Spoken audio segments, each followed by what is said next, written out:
Via satellite from Washington, where over 6,000 delegates have gathered to celebrate 100 years of Red Cross service. Join us as the American Red Cross gets ready for a new century.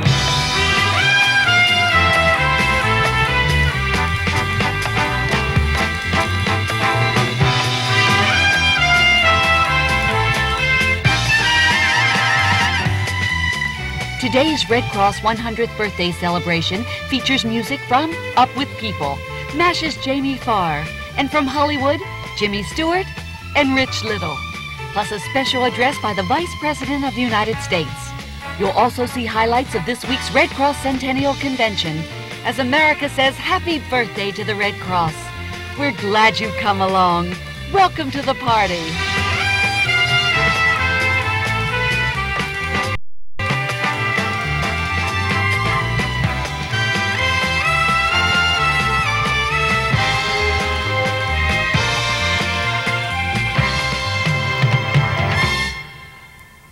Hi, I'm Rhea Fiken, and this is the Red Cross National Headquarters in downtown Washington.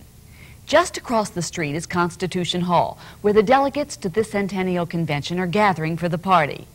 In just a little while, we'll be going over there, too, to join Jamie Farr, the Up With People singing troupe, and Vice President Bush.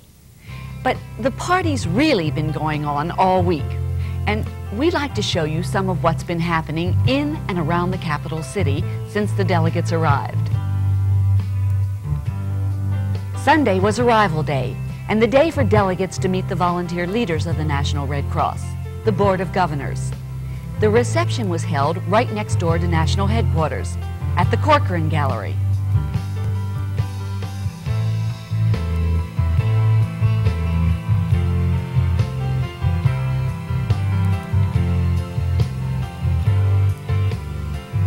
There are plenty of Red Cross exhibits around Washington for conventioneers to see. The Smithsonian Institution's Museum of American History is featuring a fascinating display of Red Cross memorabilia. The centerpiece is a Spanish-American War Red Cross ambulance, beautifully restored by the Smithsonian.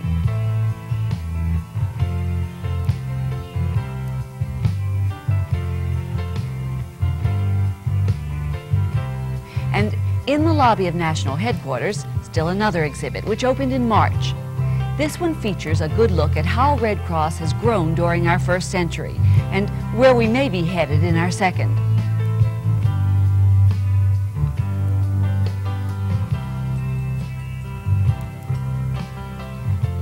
Monday featured the opening plenary session at this Centennial Convention. An overflow crowd packed the huge ballroom here at the Sheraton, Washington.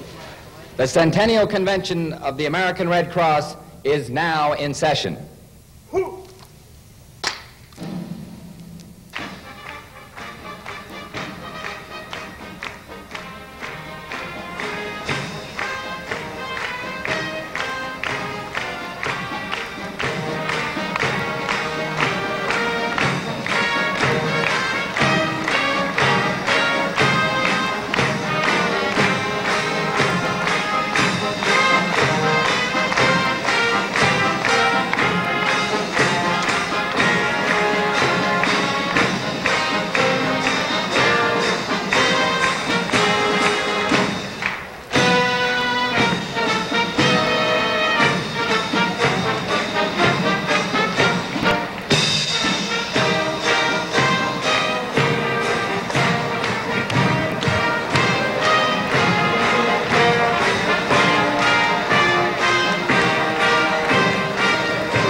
single most memorable thing about the convention? Well, I think for a lot of people it was, of course, the parade of volunteers, which is so stirring. Now, sometimes I think of myself as a rather cynical person, but I'll tell you, I was genuinely moved.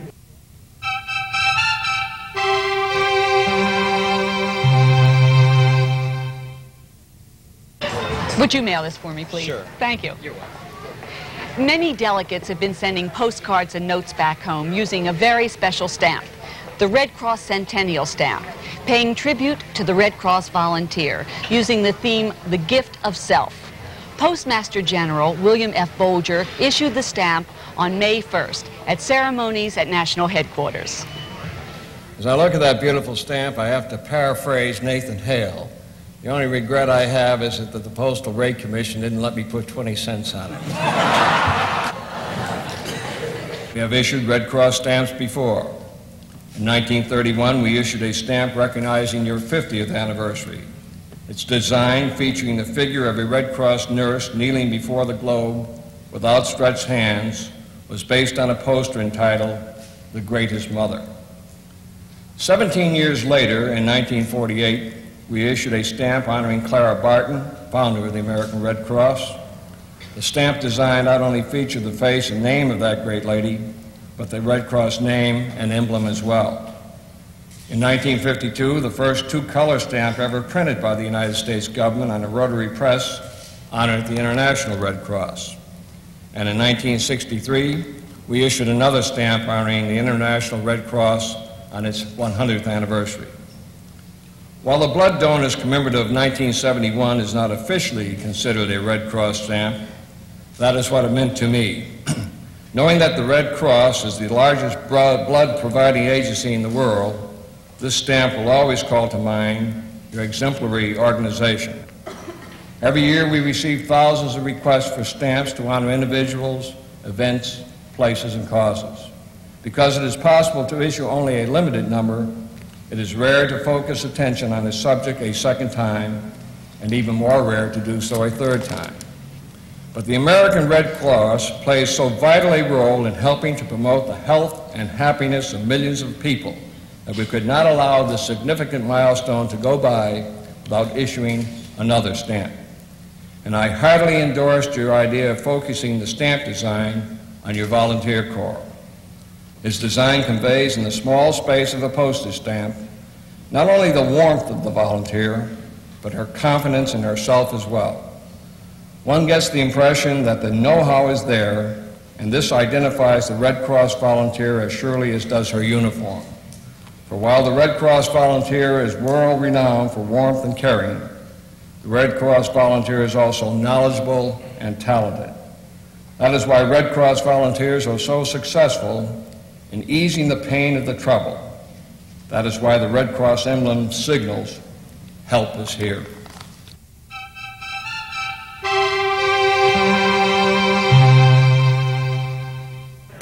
What's your name? My name is Douglas Strong. And where are you from? I am from Augusta, Maine. Augusta, Maine. You don't even sound like it. You're supposed to have a Maine accent. Ah, that's better. Are you enjoying the convention? Very much, very much. Is there one special thing about it that has impressed you the most? The number of people. There's 6,000 people here for the convention. That impresses me. That's many more than we're expected. That's half the size of the town I live in almost. What do you do in your chapter in Maine? I am a volunteer. I'm the vice chairman of our chapter. Enjoy that a lot, too. It's a small chapter. What's your name? Steve Woods from New Canaan, Connecticut chapter. And what about you? Tracy Evans from New Canaan, Connecticut chapter. And you are both volunteers, I assume? Yes, we are. What do you do, Tracy? We work at Bloodmobiles and adopt a grandparent, and we do various bake sales and car washes to raise money. Are there lots of kids who are volunteers?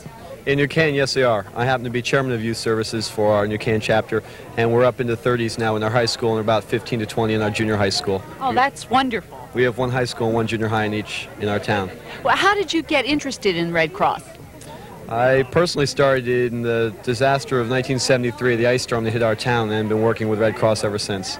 Well, you've got a lot of years ahead of you, so you'll be working for a lot of years. Do you have any particular goals for the future as far as Red Cross is concerned? Well, right now we're working on a meeting where we're going to award all the people in our group who have done outstanding things, and I'm the photographer for that group, so I'm in the process of taking pictures of these people. which is right now our big goal.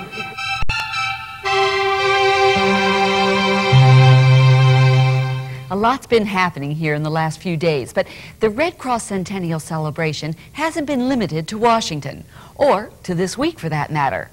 The Los Angeles chapter had its Gala Centennial dinner last week. It was a star-studded event, made even more special by guest of honor, Jimmy Stewart, a man who's always had a place in his heart for the Red Cross. Ralph Edwards presided over a This Is Your Life tribute, and Rich Little read telegrams from friends who couldn't be present. Here's one from Johnny Carson, who could not be with us tonight.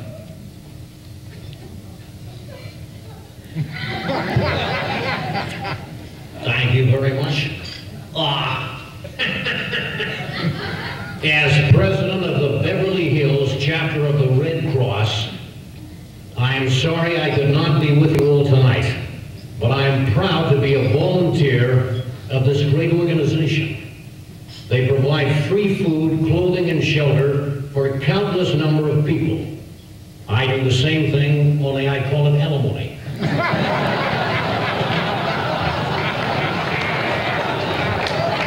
Here is my very own Mr. Jimmy Stewart.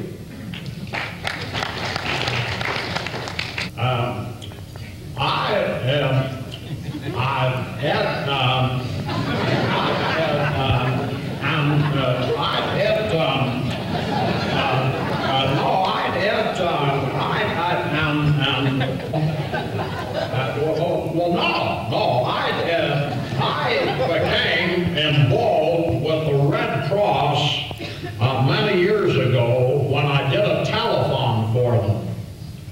The only thing is, it wasn't supposed to be a telethon. It was supposed to be a 30-second commercial. But you see, by the time I got through talking, it was a telethon. That was the longest damn telethon I had. It's still going on. Then, to end a delightful evening, Jimmy Stewart was presented the Los Angeles chapter's Humanitarian Award.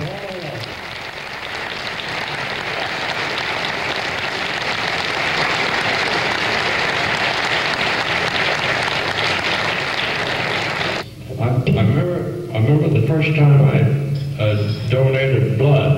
I was still just a kid. I passed out.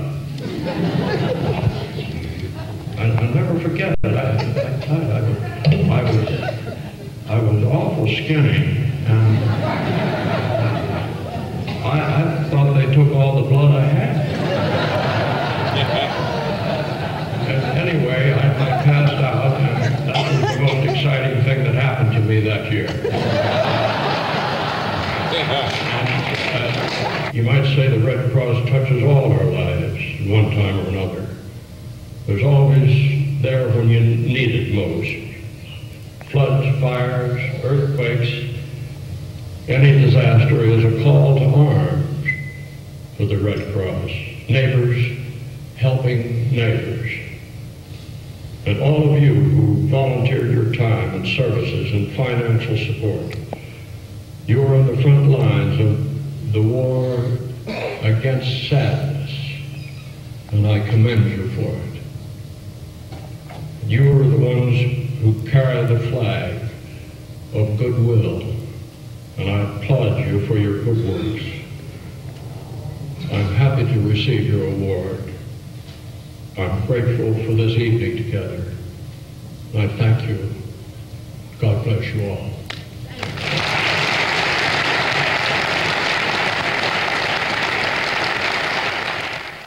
Do you have any particular goals for the next year as far as your particular involvement in Red Cross? Well, I am particularly interested right now at the local chapter in our Explosive Blood Services organization. It's really expanding beyond our wildest dreams, and 5 or 6 years ago, we built a $3 million building, which we refer to as the new building, and now we're talking about another $3 million addition to it. That's just terrific. So it's a problem of success. Grace McMaster from Summit, New Jersey. Good to have you here. I just came away from the CPR Now program. It stirred such enthusiasm.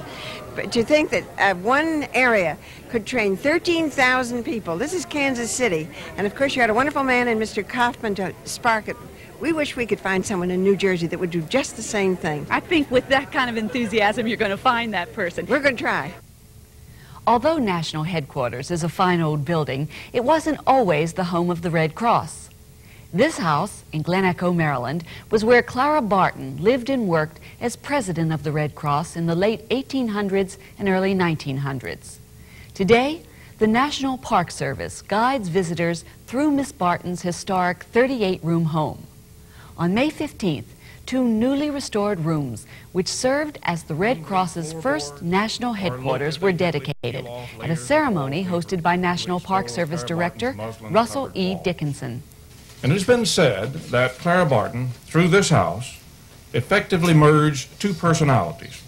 Her living and her working quarters are jumbled together. She helped plan the house so that it would efficiently and effectively function both as an office with sufficient living space for the other type of activities. At the same time, the house became a home where she took great pleasure in tending her gardens and caring for her pets. It was a constant destination for a continuous stream of visiting relatives and friends. And as she herself said, the house is full of gaiety and life. All seems to be having a good time. And Clara Barton made no distinction to herself between her private life and her public life. They were one and the same. Indeed, she was the Red Cross, and the Red Cross was Clara Barton. The Clara Barton House, once almost a victim of the Wreckers Ball, is now well on its way to full restoration. A popular side trip for many convention delegates this week. All the world's a stage, and the Clara Barton House is no exception. Jeannie Schramm is a librarian at West Liberty College in West Virginia, who's researched the life and writings of Clara Barton. And what better place to bring Miss Barton back to life than here in her own home? If any listener of mine ever expects to hear me converse upon the war side of war, he'd best prepare right now for a disappointment. Because the war side of war was not my side. And even if I were to attempt it, I would most miserably fail. It's been said so often, it's almost an adage. Women don't know anything about war. I wish men didn't either. They know too much about it for the good of their own kind. They have worshipped so long at Valkyria's shrine and followed her siren lead until it has cost 1,000,000 times more than the earth is worth. General Sherman was right. War is hell. Deck it as you will, it is that. And I hate it. Body and soul, thought and act, word and deed, through and through, I hate it. No, the war side of war could not have attracted me to the battlefield. I was working in the patent office in Washington. I would see the wounded being brought back to the hospitals there. Occasionally I'd see one of my former students. I'd been a teacher in Massachusetts for 15 years. As I saw those boys go by, I said, this is too late. They need help on the battlefield, not in some hospital hours or days away. So I requested a pass so that I might go through the lines to help with the wounded. My request was denied. There were 2 objections, I was told. Objection number 1, no one had ever asked to do that before. And objection number 2, because I was a woman. I felt women had as much right to the privilege of being shot at as they had the privilege of being protected, as much right to danger as they had to safety. Well, after almost 7 months of trying, I finally got that pass. But I had no medicines, I had no supplies, I had nothing. But I was sure if the wives and mothers of those men only knew the need, they would help me. So I put a tiny ad in a Massachusetts newspaper requesting help. Those women sent me canned goods, medicines, sheets, bandages. I later learned upon reaching Antietam, supplies were so low, wounds were being wrapped with the leaves of corn plants. And so, on August 3rd, 1862, I rented a wagon, a team of mules, and I hired a driver. And I followed the Army of the Potomac into Virginia.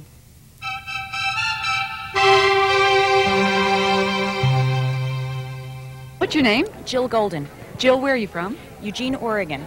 Actually, Springfield. That's terrific. I've never been to Oregon, but I understand it's gorgeous. It is. It is quite beautiful in Oregon. And what do you do there? Well, as far as the Red Cross is concerned. I'm vice chairman of the board of directors of the Lane County chapter of the American Red Cross. And are you enjoying the convention? Oh, very much. It's really quite exciting. When you go back home, what will you tell? What is the thing that's impressed you most that you'll tell about? Well, all the information on the programs has been very informative and very helpful. I just heard Liz Dole speak, and she was an excellent speaker. I was very impressed. She was talking about human resource management and equal employment opportunities, and I think that's something that all the chapters can learn from and use information that she imported to us. What else has been going on? Well, lots. Probably more than any one delegate can keep up with. Let's take a look at some of the highlights. You ever think about reaching out when someone needs a friend? Do you ever think you're going out of your way to lend a helping hand? Well, there are people we know that are doing just so for folks like you and me. If the need is there, they'll show they care, the Red Cross family. It's the Red Cross, the people who need a friend. It's the Red Cross, with hands and hearts to lend. It's the Red Cross, for folks like you and me.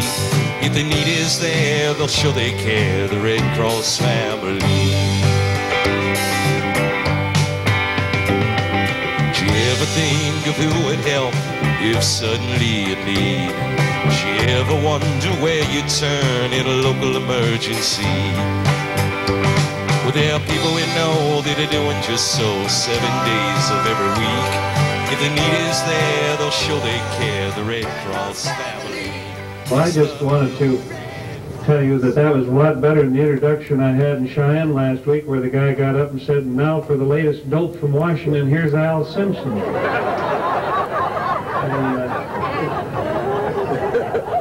You liked that, didn't you? You thought, yeah, it's pretty funny. Well, I thank you for your dedication. I thank you for the way in which you voluntarily touched the lives of those in every community in this country. And I think that's the thing about the Red Cross that is so significant, whether it's the swimming classes or the boating classes. Somewhere you are touching the lives of human beings in this country. So I just am pleased to be here, and thank you, Doctor, and I want to thank you so much for what you do for our country. Thank you.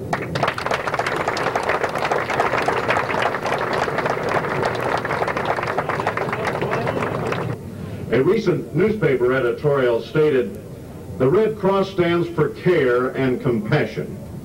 Now that is the combination which has made your organization what it is, and we cannot know what the next 100 years will bring to our nation and to the world, but I suspect that 100 years from now, perhaps on this very spot, the spiritual descendants of the present members of the American Red Cross will gather to celebrate another century of caring and compassion. I'm most happy to join in this festive salute to the Red Cross as an organization, and to each and every one of you who give it real life and purpose with your individual contributions, time, and effort. Thank you all for coming and making your presence known. Good. Good. American Red Cross work is good.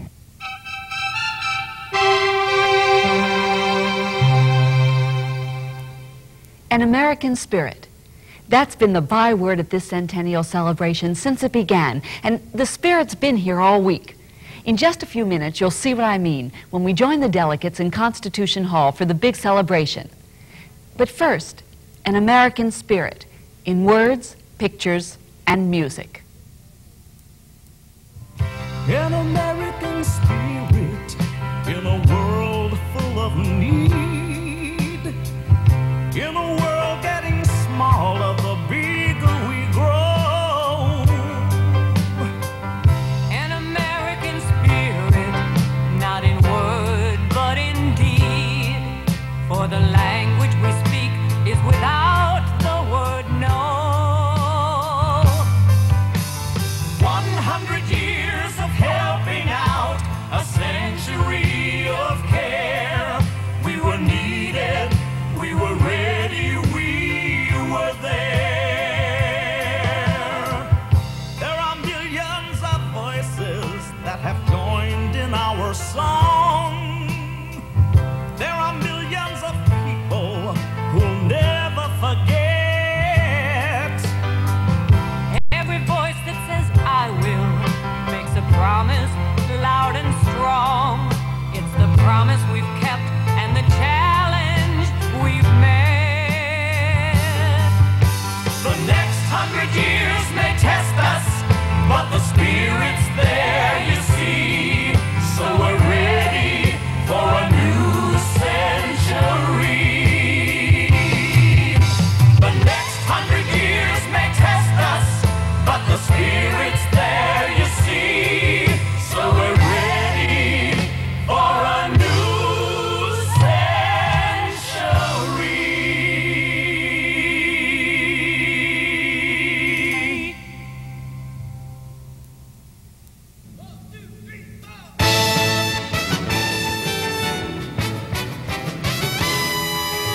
Happened just this morning as I was walking down the street.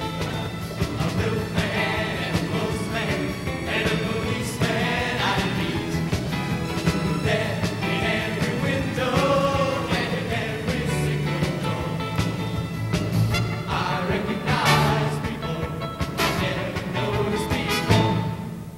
Out with people, meet them wherever you go. Out with people, let the best time mostly go. More people are people everywhere. There be a lot less people to worry about, and a lot more people to get. A lot less people to worry about, and a lot more people. And finally, the big moment is here. Constitution Hall is packed. There is hardly an empty seat in the house. In fact, most Red Cross staffers are watching this on television in various parts of the city. The registration for this centennial convention has been beyond everybody's expectations. The final count is 6,138 delegates. And with that many people at a party, it is bound to be a rouser.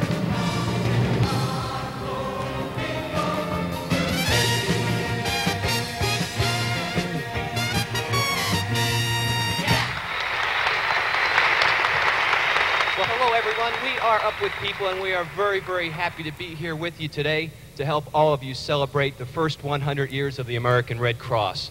Your host for today's activity is someone that is recognized throughout the world for the role that he plays on one of the most popular television shows in America, MASH. No other TV show so consistently reflects throughout the world the many, many services that the Red Cross provides during times of conflict. Ladies and gentlemen, I am proud and pleased to present to you one of MASH's most endearing stars, Jamie Farr.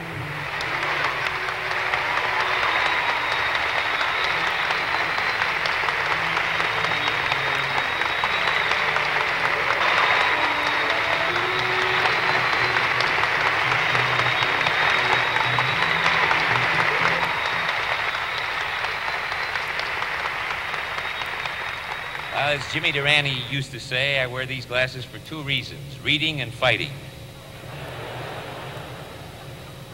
Gee, I was real nervous before coming out here. I asked the stage manager how much longer before I go on. He said, just 5 more pints, Mr. Farr. As I was donating my blood backstage, I asked the doctor, I said, just how long has the Red Cross been in operation? I must have a strange blood type because he explained it to me in dog years. The Red Cross arranged for my transportation out here, and I went first class, and I didn't know what that meant until the school bus showed up.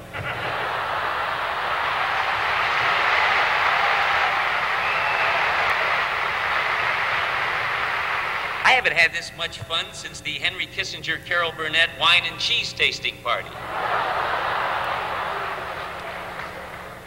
That's when I found out the Red Cross is only second to the National Enquirer in drawing blood.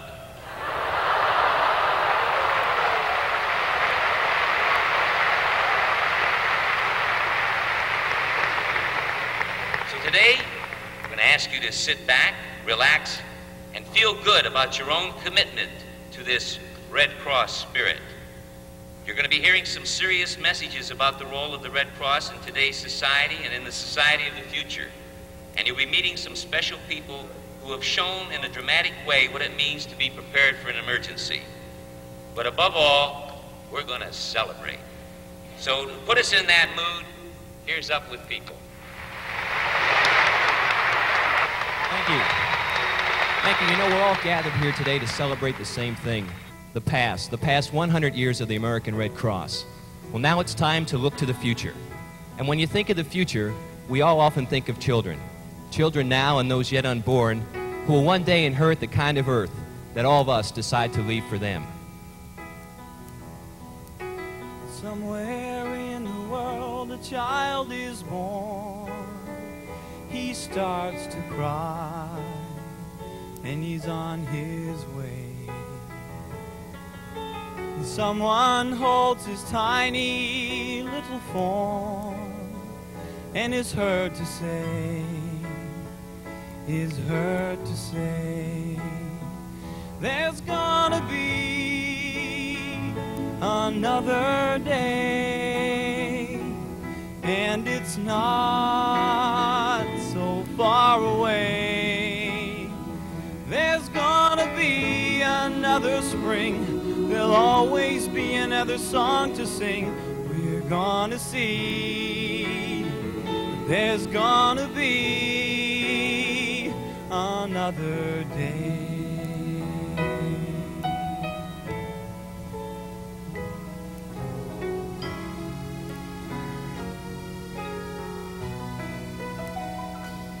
When we come to a river that's too wide, we'll build a bridge to the other shore. When we come to a wall that's too high, we'll build a door. Yeah, we'll build a door.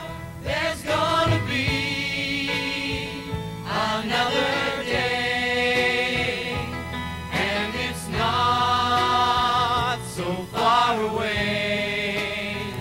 There's gonna be another spring. There'll always be another song to sing. We're gonna see.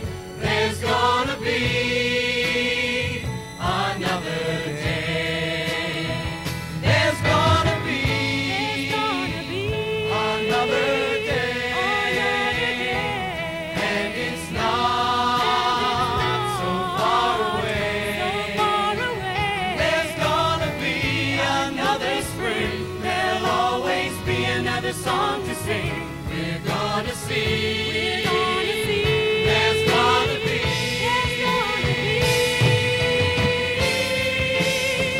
There's gonna be another day. And it's not so far away.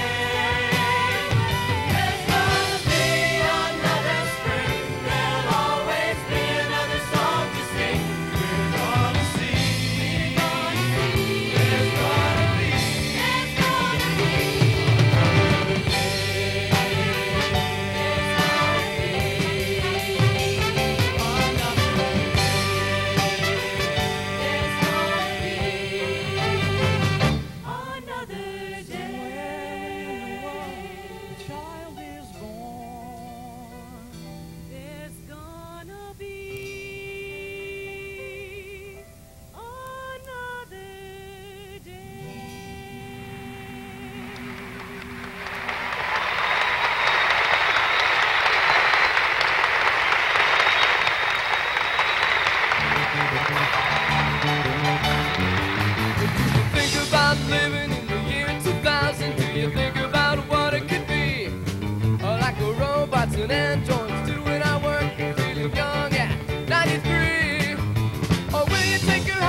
The Red Cross is privileged to have as its honorary chairman the President of the United States.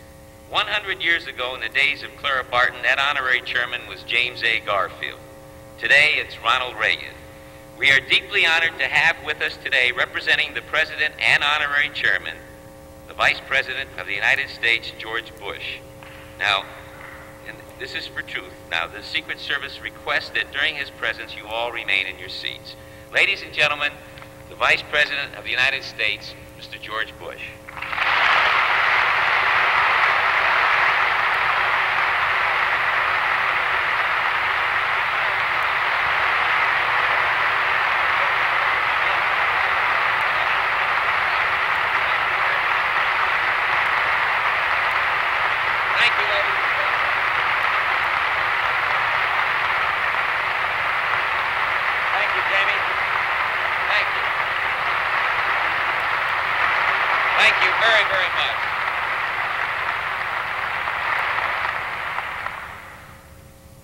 Thank you very much, Mr. Farr, and it's a great, great pleasure to be here. I assume that there's a lot of people out there. I can't see one of you because of these lights, but it was certainly a very warm reception, and I'm indeed happy to be here today representing the President, President Reagan, in this commemorative ceremony. De Tocqueville wrote of the American spirit of volunteerism, the propensity of one American to help another. And he might well have had the Red Cross in mind. As the largest nonprofit health and human service organization in the entire United States, the American Red Cross, since its founding by the great humanitarian Clara Barton, has relied for these past 100 years on a not-so-secret ingredient for success, the Red Cross volunteer. And we see that volunteer every day of our lives. He or she is our neighbor, working selflessly, tirelessly to help mankind and to relieve human suffering. And that spirit of volunteerism, strong throughout our history, is growing every single day. The Red Cross and its volunteer service is with us in times of major disaster, when the going is at its toughest, and the lives and homes of our fellow citizens are on the line. And through the Red Cross, volunteer blood donors demonstrate their concern for others by ensuring that blood is available to whoever needs it, whenever it's needed. The Red Cross serves as an independent agency for communications and assistance between the American people and our armed services. Internationally, and I had some personal experience with this when I was your ambassador at the United Nations, the Red Cross gives us a chance to reach out to the world, not simply government to government, but people to people. In response to the recent Italian earthquake, for example, humanitarian gifts from American citizens through this Red Cross totaled over $1 million. And finally, we have our Red Cross Health and Safety courses, a program built on the premise that preventive care on the part of individual trained citizens is the fastest route to saving lives in times of emergency. We saw this program, along with the Red Cross Blood Donor Program, in dramatic operation, and some aren't aware of this, just this past March 30th, when they touched the lives of President Reagan and the people around him. When Dr. O'Leary held his first briefing for the press, and I'll never forget that very reassuring and dramatic press conference, when he held that first briefing, shortly after the president came out of surgery, he was asked where the transfused blood used during the operation came from. And he answered, this is a quote, "The Red Cross has a regional center nearby, and we have all the blood we need within minutes." It's no...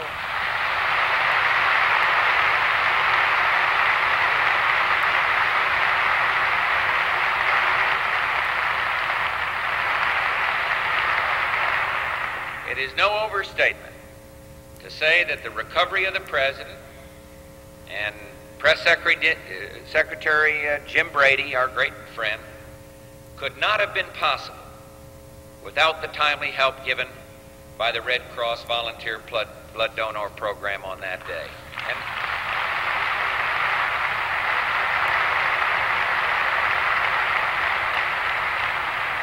the world also witnessed, as those agonizing moments were played and replayed on the television screen, how Red Cross training played a truly vital role in providing life-saving sustenance to Jim Brady, to Secret Service Agent McCarthy, and to Police Officer Delahanty. Two men could be seen giving first aid to the wounded lying on the sidewalk that day. Two men who were there with the training to know what to do when needed. How come? Thanks to the American Red Cross. And there,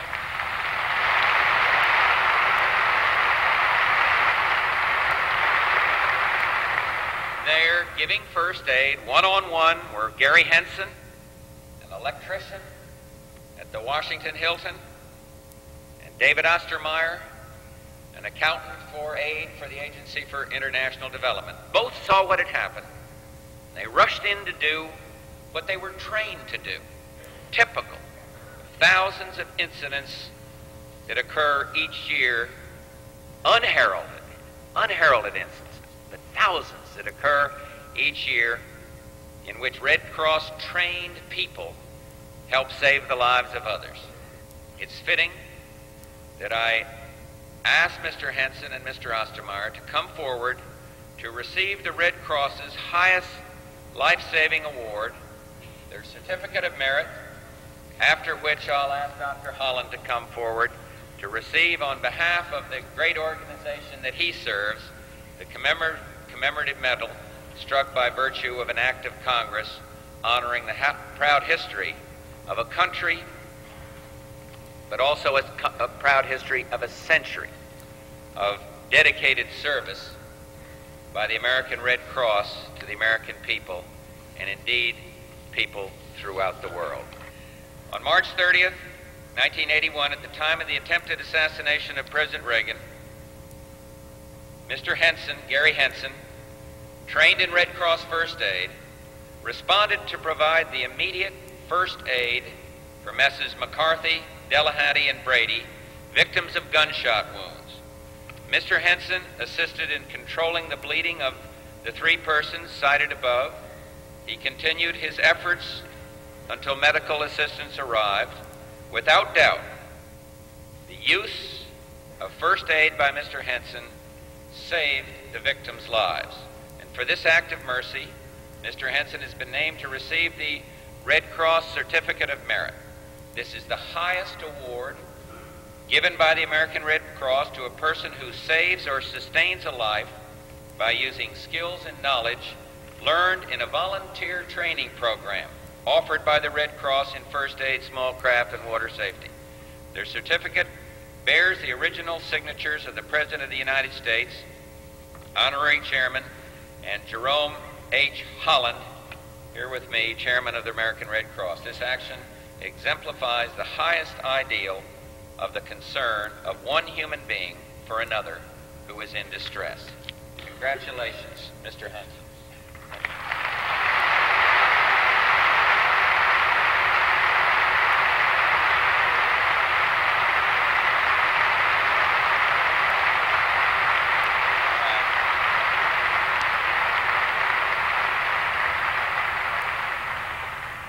And inasmuch as the citations are almost identical, let me simply summarize as I present this citation to David Ostermeyer.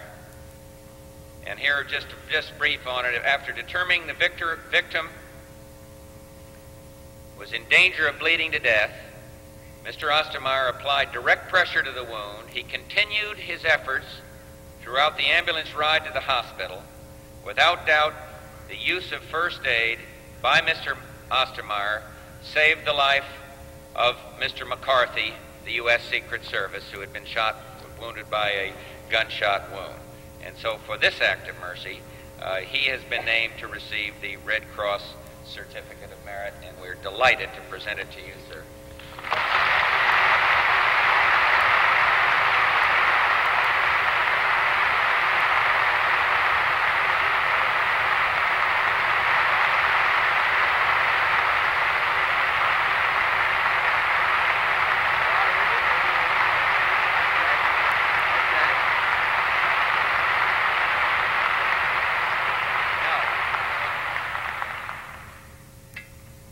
Now the special part of this program, to present this very special, and in these days of things, what do you call it, when something is really worth something. But this, you know, Washington is full of medals, all kinds of things, you know, but this is a solid gold medal, and it gives me great pleasure to present this high award to Brud Holland, the head of the Red Cross.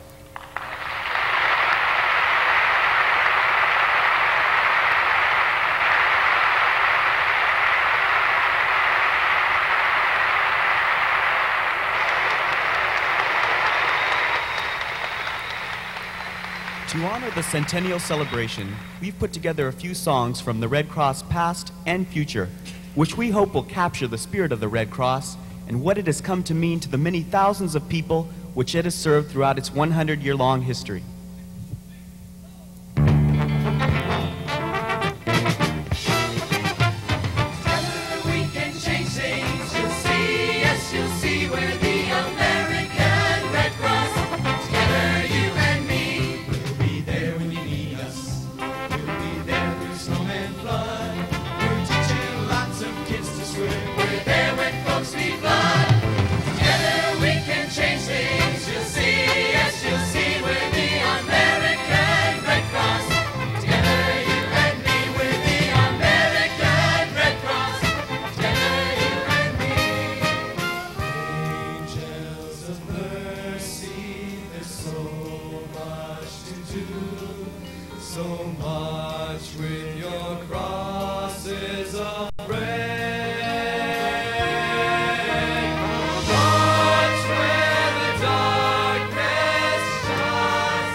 American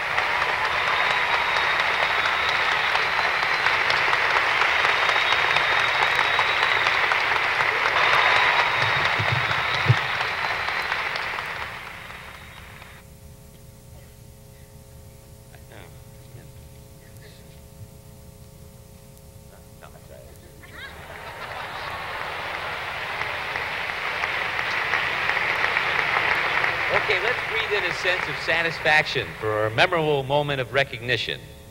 Then keep on holding your breath because we're going to blow out some birthday candles. I mean, who ever heard of a birthday party without a birthday cake?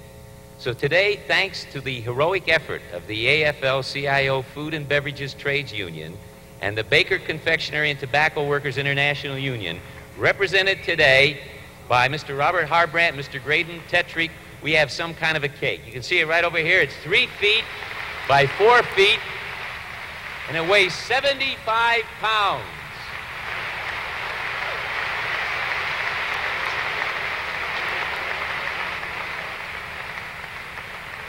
Happy birthday to us.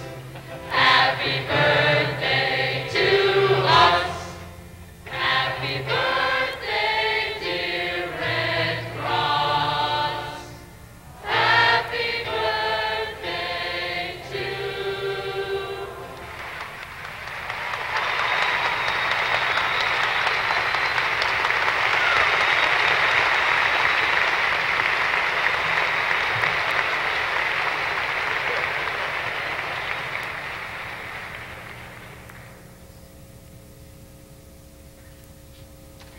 Keep cutting, sir. You have 3,000 pieces.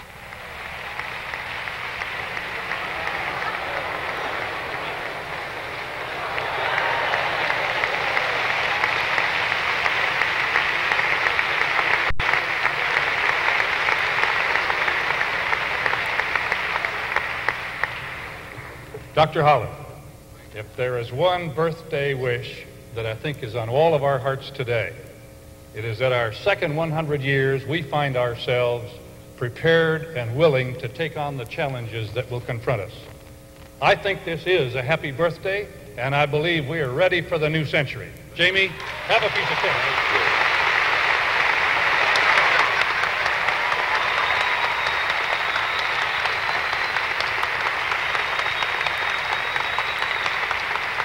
Nice and moist. Okay, now to put it.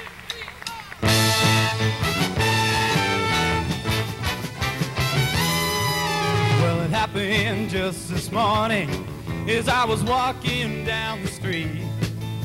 A milkman and a postman and a policeman I did meet. There in every window and in every single door, I recognize people I never noticed before. Up with people, you meet them wherever you go.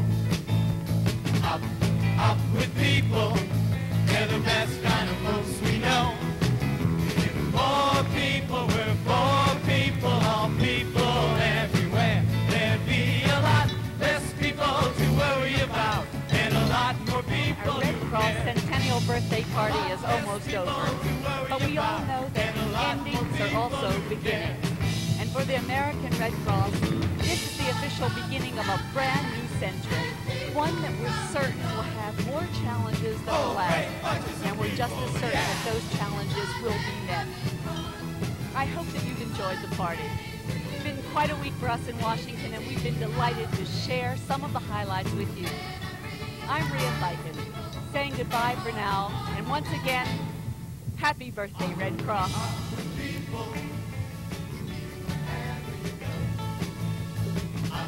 Up with people.